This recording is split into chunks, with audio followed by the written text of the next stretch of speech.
सरस्वती पुस्तक लाला जी महाराज की लिखी हुई अपने गहन अनुभव और अतुलनीय सरलता के साथ समस्त ग्रंथों के रहस्यों से पर्दा हटाते हुए और खुद के अनुभव को उसके साथ पिरोते हुए एक बहुत ही सुंदर पुस्तक अपने अनुभव उन्होंने वो डायरी लिखने के शौकीन थे साधना के साथ साथ, क्योंकि उनके गुरु महाराज ने उनको ऐसा करने के लिए कहा कि उनको पुत्तूलाल कहते थे उनके गुरुजी प्यार से, क्योंकि मासूमियत इतनी थी न उनमें।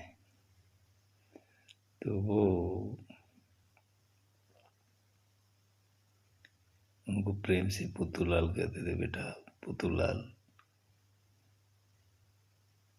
उनके गुरुजी का पूरा नाम तो मुझे नहीं याद है, लेकिन फजल अहमद साहब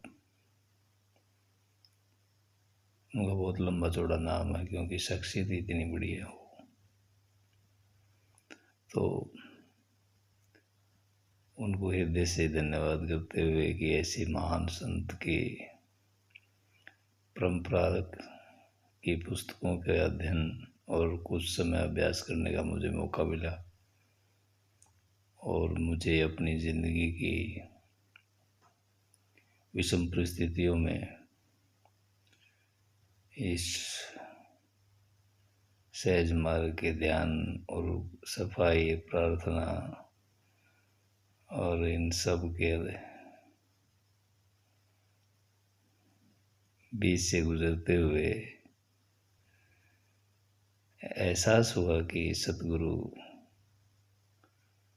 वास्तव में सतगुरु की बराबरी कोई नहीं कर सकता, सतगुरु का गुणगान नहीं किया जा सकता। ये बात जो कबीर साहब ने कही है, सब धरती कागज करूँ लेखनी सब बन रहा, सात समुद्र की मसी करूँ गुरु गुण लिखा न जाए। और वो इतनी ज़बरदस्त सच्चाई है उसमें।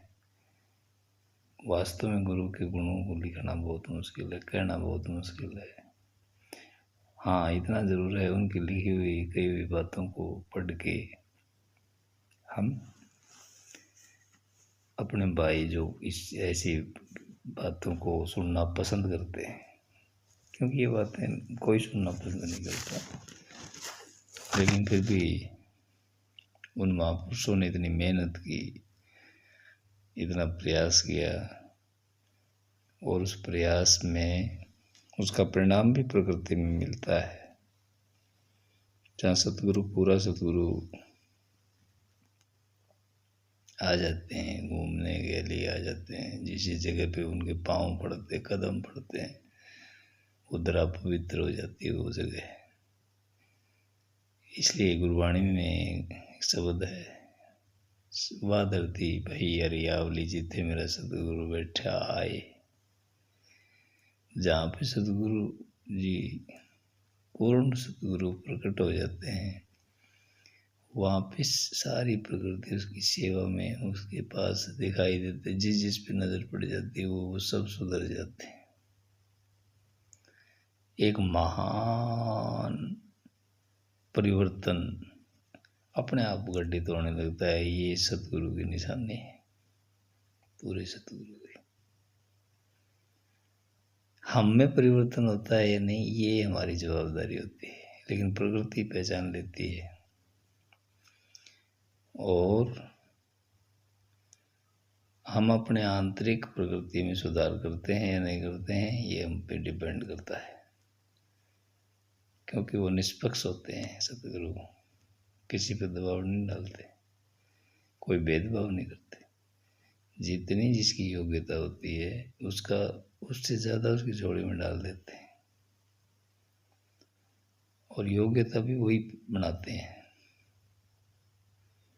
और ये योग्यता एक जन्म दो जन्म का खेल नहीं होता है, ये सतत अभ्यास का ही परिणाम है और उसी परिणाम के स्वरूप हमारा जीवन, हमारे आस पड़ोस का जीवन प्रभावित होता है।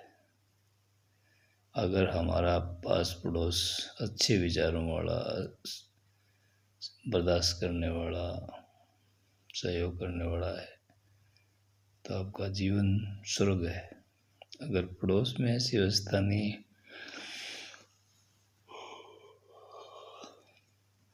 और परिवार के सदस्यों का दूसरों के साथ व्यवहार में कोई कमी है